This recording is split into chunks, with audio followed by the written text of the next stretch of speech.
대학교는 사이클 선수들을 양성하는 한국체육대학교를 졸업했습니다. 이게 맞는 건가요?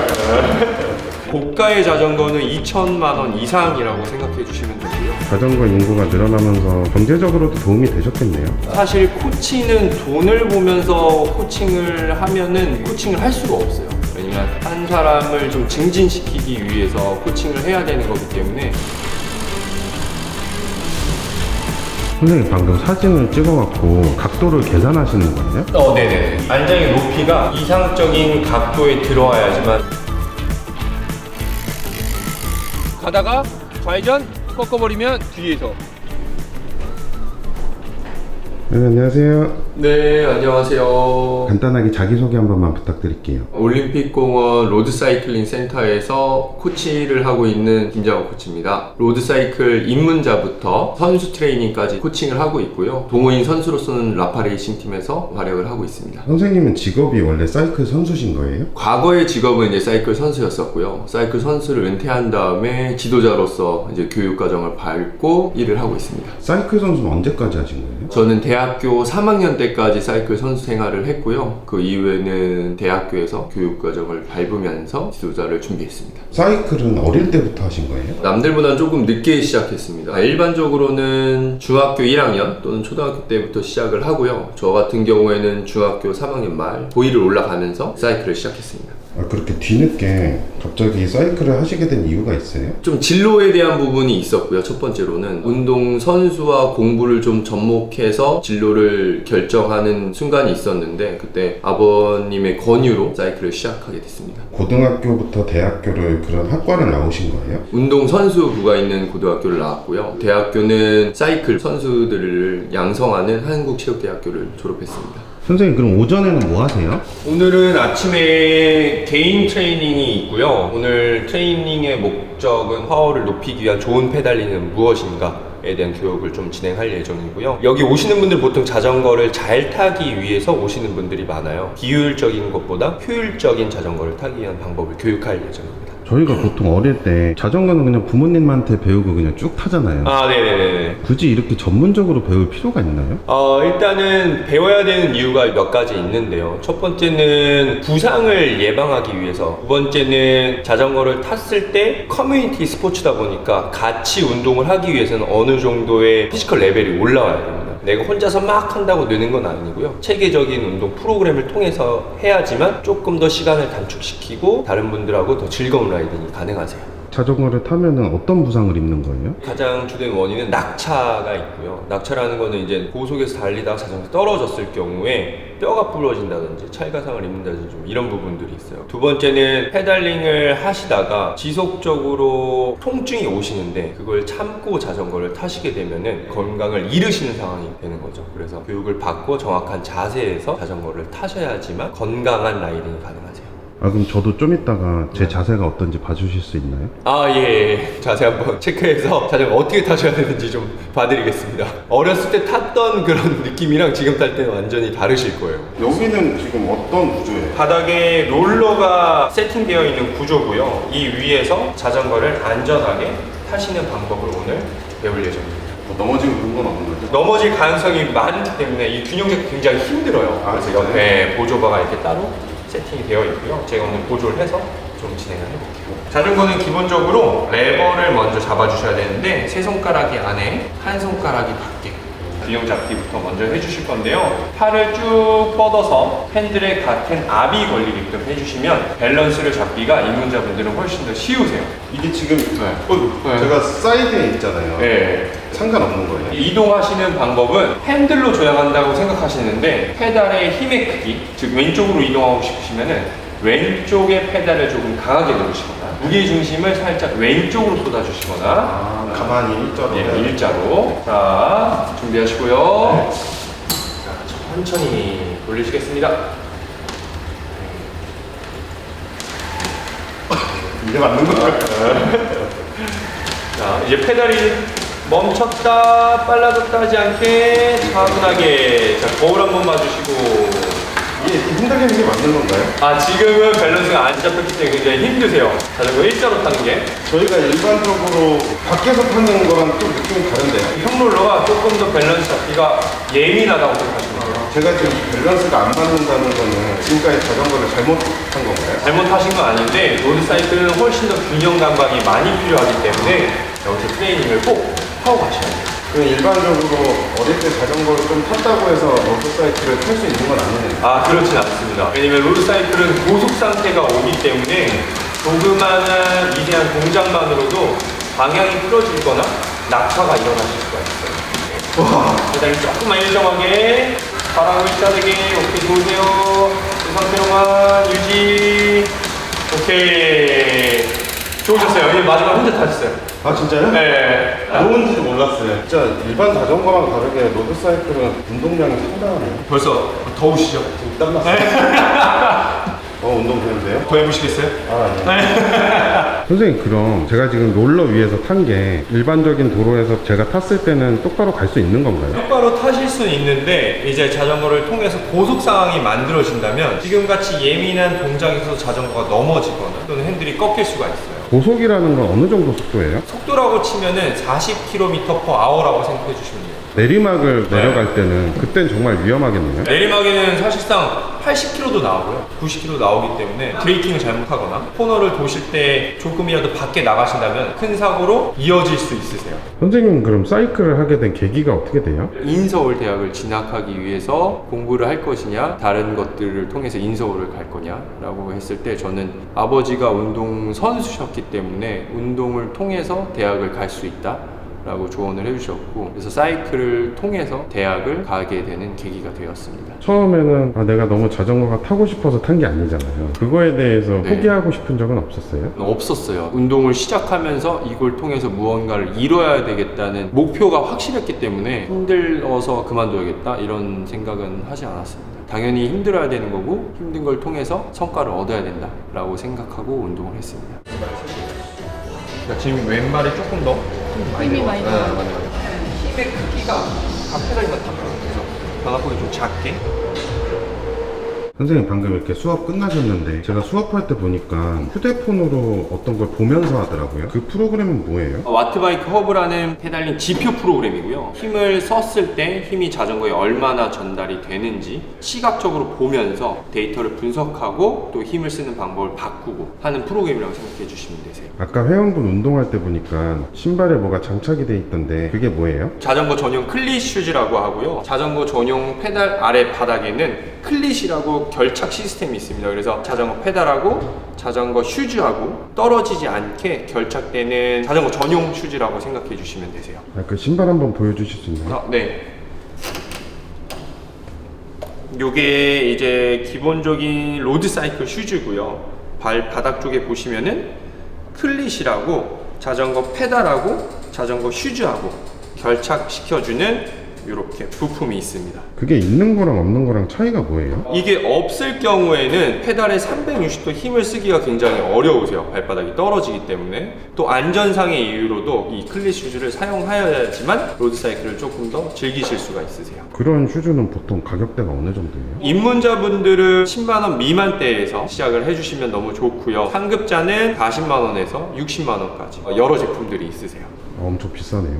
네. 자전거도 제가 알기로는 가격이 되게 천차만별이잖아요. 네. 고가의 자전거는 어느 정도까지 가는 거예요? 고가의 자전거는 2천만 원 이상이라고 생각해 주시면 되고요. 자전거가 비싼 거랑 싼 거랑 가격 차이가 나는 이유가 있는 거예요? 일단은 무게에서 굉장히 많은 차이가 나고요. 6kg대 아령 하나 정도라고 생각해 주시면 되고요. 밟았을 때 나가는 속도가 달라집니다. 저항성들이 없기 때문에 속도를 낼 수 있는 자전거라고 생각해 주시면 되세요. 안장도 조금 편한가요? 안장은 기본적으로 편하진 않으세요. 일반 분들이 로드사이클을 타기에는. 근데 자기 골반에 맞춘 안장을 맞춤으로써 조금 더 편하게 자전거 라이딩을 장시간 동안 즐기실 수가 있습니다. 실제 보통 그냥 취미로 하시는 분들은 가격대가 얼마 정도 나가는 자전거를 타는 거예요? 개인 기준마다 조금 다른데요. 입문자 같은 경우에는 제가 추천드리는 거는 150만 원에서 350만 원대 추천드리고요. 취미 생활을 갖고 대회도 나가보고 하실 계획이 있으시다면은 700만 1500만 원대에서 2000만 원대까지를 좀 추천드리고 싶습니다.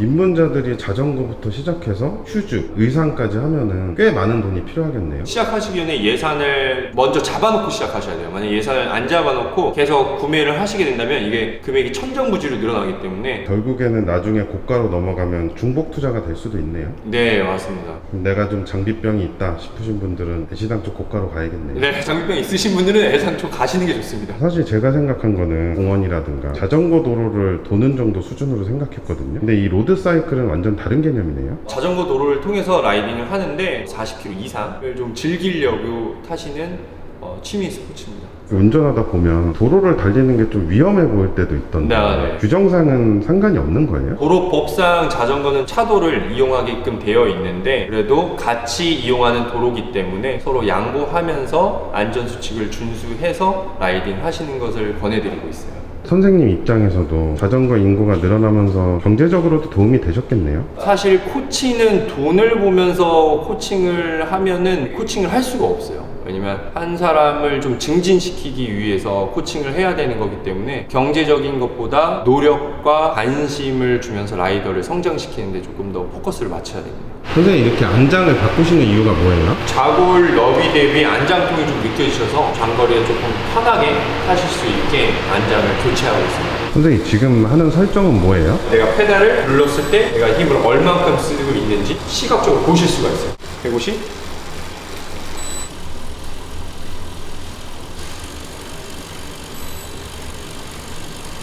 선생님 방금 사진을 찍어갖고 각도를 계산하시는 거예요? 네네. 안장의 높이가 이상적인 각도에 들어와야지만 무릎 통증을 좀 줄일 수가 있고요. 거기에 따른 퍼포먼스가 또 증가가 되냐 안 되냐가 결정이 되기 때문에 안장 높이는 영상을 찍어서 본인의 페달링에 대한 각도의 범위 안에 들어오게끔 맞춰줘야 됩니다. 선생님 지금 어디 가세요? 야외 수업 진행될 예정이고요. 입문자분들은 밖에서 한 손 놓고 물 드시는 거. 왜냐면 로드사이클은 운동을 하시면서 수분 섭취가 충분히 일어나야지만 자전거 라이딩 가능하시기 때문에 이런 것들을 이제 진행할 예정입니다. 선생님 보통 이렇게 야외 수업 많이 하세요? 네, 일주일에 3번 정도 잡혀 있고요. 기본 테크닉 같은 경우에는 일주일에 한 번 진행하고 있습니다. 이렇게 야외 수업을 하는 이유가 있어요? 실내 교육만으로는 한계가 좀 있어요. 왜냐면 로드사이클은 밖에서 타는 거기 때문에 밖에서 꼭 교육을 하려고 노력 중에 있어요. 천천하게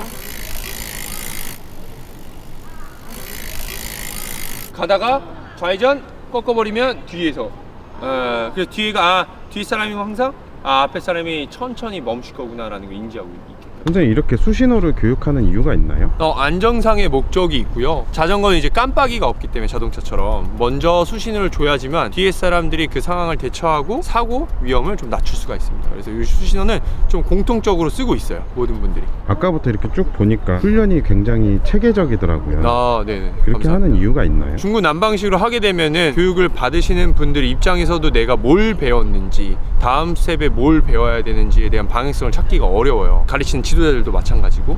그래서 기초부터 시작해서 스텝 바이 스텝으로 필요한 것들을 하나씩 넣어서 체계적으로 교육을 해야지만 밖에 나가셔서 내가 숙지하고 있는 것들을 사용하실 수가 있습니다. 그럼 이렇게 훈련을 하면 대회를 나가시는 분들도 계세요? 입상을 목표로 하시는 분들도 계시고요. 또는 마라톤처럼 완주를 목표로 하시는 분들도 계세요. 사이클은 대회가 어떤 거 있는 거예요? 크게 두 가지로 나눠질 수가 있고요. 비경쟁인 그란폰도가 있고 그리고 경쟁인 레이싱 경기가 있습니다. 올림픽에서 봤을 때 경륜이라는 경기가 있잖아요. 그런 거는 안 나가는 거예요? 경륜은 일반 분들이 전문 선수 경륜 테스트를 쳐가지고 거기에 합격하면 경륜 선수로서 직업을 가지고 일을 할 수가 있습니다. 선생님 방금 말씀하신 야외에서 주행하는 경기는 올림픽 정식 종목은 아니에요? 지금 이렇게 하는 도로 사이클도 올림픽 정식 종목입니다. 사이클에 여러 가지 종목이 있는데 그 중에 한 가지가 로드 사이클, 경륜 종목 이렇게 이루어진다고 생각하시면 되세요. 그럼 우리나라는 로드 사이클에서 좀 메달을 딴 경우가 있나요? 아직까지 올림픽에서 메달을 딴 경험이 없고요. 근데 올림픽의 메달을 목표로 많은 선수들이 노력을 하고 있습니다. 사이클은 강국이 어디예요? 지금 유럽이고요. 유럽에서 큰 프로 리그라든지 시합이 많이 열리고 있습니다. 선생님은 그러면 어릴 때부터 지도자의 꿈이 있으셨나요? 예. 운동 선수를 시작했을 때 운동 선수로서 성공도 있었지만은 제자를 좀 양성을 하는 부분에 좀 보람을 느끼는 부분이 있었고요. 제가 하고 있는 이 사이클 종목의 지도자가 되면 그것만큼 또 좋은 일은 없겠구나라는 생각을 많이 했습니다. 직업의 만족도는 어떠세요? 너무너무 만족도가 높고요. 지도자를 하는 데 있어서 조금 만족도가 낮을 수 있는 이유도 있어요. 현실적으로는. 근데 이거는 개인의 성향 차이인 것 같아요. 아까 개개인으로 훈련을 많이 지도하시던데 솔직히 많은 분들을 놓고 수업을 진행하면 수입적으로 더 이득 아닌가요? 그럴 수도 있는데 가르치는 내용에 따라서 조금 달라져야 되는 부분인 것 같아요. 피지컬 트레이닝 같은 경우에는 그룹으로 하시는 걸 조금 더 추천드리고요. 그 이유는 그룹적인 부분에서 했을 때 좀 동기부여라는 게 많이 필요한데 혼자서 힘든 거를 하기에는 동기들이 부여되지 않기 때문에 피지컬 트레이닝은 그룹 세션, 테크닉은 1대1을 추천드리겠습니다. 선생님이 지도자가 되기까지 어떤 과정을 밟아오신 거예요? 선수로서 입상을 해야 되고요. 입상 커리어를 가지고 대학에 지원서를 넣어야 되고 거기서 합격을 해야지 체육 지도자를 할 수 있는 교육 과정을 들을 수가 있습니다. 그래서 그 교육 과정을 다 이수를 한 다음에 지도자 시험을 치러야 되고요. 그 다음부터는 경력이라는 걸 좀 쌓아야 되는데 지도자 경력을 쌓기가 그렇게 쉽지가 않아요. 그 이유는 자리가 만들어져야 내가 그 자리에 가서 지도를 할 수 있거나 또는 나를 찾는 고객분들이 있어야 되는데 자전거를 배워야 된다는 이런 것들이 없었기 때문에 그렇게 경력을 쌓고 자기 센터를 차리거나 또는 전문 운동 선수의 지도자로서 코치 또는 감독으로 업무 수행을 할 수가 있습니다. 교육을 이수한다는 게 자격증을 따는 거예요? 문체부에서 주관하는 자격증을 취득해야지 지도자로서 업무를 수행할 수가 있습니다. 그 자격증은 공부도 필요한 거예요? 기본적인 공부가 필요하고요. 스포츠 전공 과목이 필요합니다. 그래서 예를 들면 스포츠 해부학, 스포츠 생리학, 스포츠 트레이닝 방법론 이걸 이수하고 시험에 합격을 해야지만 지도자로서의 자격증을 취득하실 수가 있어요. 이론 시험 자체가 난이도가 어느 정도예요? 해마다 좀 다를 거라고 생각을 하는데 저희 때 같은 경우에 1년에 1명 또는 2명만 지도자 자격증을 취득할 수가 있었어요. 그렇게 적게 취득해요? 굉장히 소수의 인원들만 자격 취득이 가능합니다. 그러면 한 해 한 명이라는 거는 전국에서 한 명이에요? 네, 전국에서 한 명이고요. 거기에 운동 선수를 했던 분들 위주가 조금 치중되어 있어요. 그럼 그렇게 시험에 합격해서 네. 자격을 취득해야지만 수업을 할 수 있는 거예요? 일반 분들 대상으로는 자격증이 없어도 가능한데 운동 선수를 티칭하기 위해서는 그 자격증이 필수예요. 선수분들을 키우는 지도자 또는 일반인을 가리키는 지도자 그 둘 중에 수입적인 면은 어떤 게 더 좋아요? 고정 수입이라고 하면은 선수들을 티칭하는 게 훨씬 더 안정적인 부분이 있고요. 일반 분들을 대상으로 하는 거는 마켓이 경쟁이다 보니까 본인의 역량에 따라서 달라진다고 생각해 주시면 될 것 같아요. 회원님은 혼자 자전거를 탈 때보다 확실히 코치님한테 체계적으로 배우는 게 차이점이 뭐가 있나요? 저 원래 자전거 한 번도 안 타본 사람이라서 타는 것부터 코치님한테 배웠거든요. 자전거를 좀 탔던 분인 줄 알았는데 아니요. 처음부터 배우신 거예요? 네, 처음 자전거를 로드로 클릿으로 시작한 사람이에요. 그럼 만약에 혼자 독학으로 이렇게 자전거를 했다면 이 정도까지 못 탔겠네요. 시도조차 안 하고 타려고조차 안 했을 것 같아요. 그럼 확실히 체계적으로 좀 배우시다 보니까 지금까지 큰 사고 없이 안전하게 배울 수 있었나요? 힘이 안 빠지고 그대로 아니요. 멈춰버려요. 다리가. 선생님 이렇게 수업 끝나시고 네. 오후에는 스케줄이 어떻게 돼요? 개인 운동할 예정이고요. 퍼포먼스를 계속 유지하기 위해서는 코치들은 계속 끊임없이 개인 운동을 하면서 자기 관리를 해야 됩니다. 선생님 이렇게 개인 훈련은 어떤 거 하세요? 파워 프로그램에 맞춰서 좀 제가 짜서 진행을 하고 있고요. 그래서 오늘 같은 경우에는 일요일날 대회를 나갔다 왔기 때문에 오늘은 액티브 리커버리라고 해서 그냥 쉬는 게 아니라 운동을 하면서 근육의 회복을 포커스에 맞춘 운동이라고 생각하시면 돼요. 어떤 대회를 나가셨어요? 춘천 그랑폰도를 갔다 왔고요. 거리는 120km, 획도는 2600 정도 대회를 저희 팀원들하고 같이 갔다 왔습니다. 아 그럼 120km를 혼자 다 뛰는 거예요? 저희 팀원들하고 같이 체력을 분배하면서 라이딩을 진행을 했고요. 저희 우승 후보가 있었기 때문에 우승 후보를 위해서 저희 팀원들이 바람막이가 되면서 좋은 성적을 거둘 수 있었습니다. 그 앞에를 막는다는 게 결국에는 우승자는 한 명인데 그분을 위해서 다 희생하는 거예요? 우승 후보를 위해서 팀원들이 서로 희생하면서 자신만의 역할을 수행한다고 생각해 주시면 되세요. 올림픽에서 우리나라 선수는 2명이 출전할 수도 있고 3명이 출전할 수도 있잖아요. 출전하는 선수에 따라서 달라지는 거예요? 출전하는 선수에 또 따라 달라지고요. 우승 후보가 있냐 없냐에 따라서 달라지는 부분인데요. 그거는 올림픽을 준비하기 전에 철저하게 계획을 하고 어떤 선수는 헌신을 해서 우승을 만들 거냐, 어떤 선수는 우승할 거냐에 따라서 각자의 역할이 정해집니다. 출전하는 선수가 한 명일 경우는 어떻게 돼요? 다른 국가의 서포터를 따라서 도움을 받는다고 생각해 주시면 되세요. 그럼 그분들 뒤에서 바람의 저항을 덜 받으면서 가다가 마지막에 치고 나가는 방식인가요? 네, 맞습니다. 자기의 체력은 마지막까지 아껴뒀다가 우승 후보들이 경쟁할 때 자신의 체력을 써야 된다고 생각해 주시면 됩니다.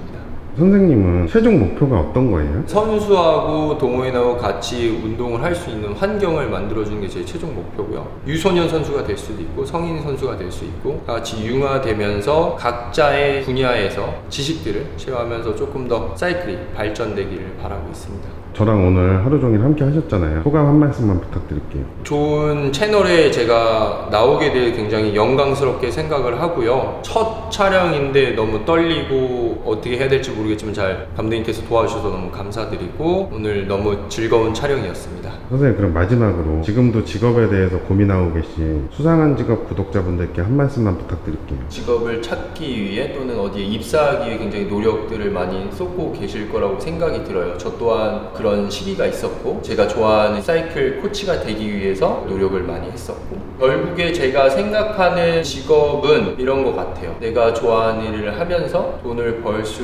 있으면은 그만큼 더 만족도가 높아질 거라고 생각이 들고요. 일을 하기 싫기보다 일을 더 하고 싶고 어떻게 하면 직업이 더 빛나 보일 수 있을까? 아니면 제가 이 직업을 통해서 많은 분들에게 도움이 될 수 있을까? 라는 고민을 하게 되는 것 같아요. 그래서 만약에 직업을 고민하고 계신다면은 제 생각에는 자기가 좋아하는 일을 찾으려고 하고 그 안에서 많은 분들에게 도움을 주려고 한다면은 좋은 직업을 갖게 되지 않을까 싶습니다. 꿈을 쫓으시길 바라겠습니다. 수상한 직업 파이팅!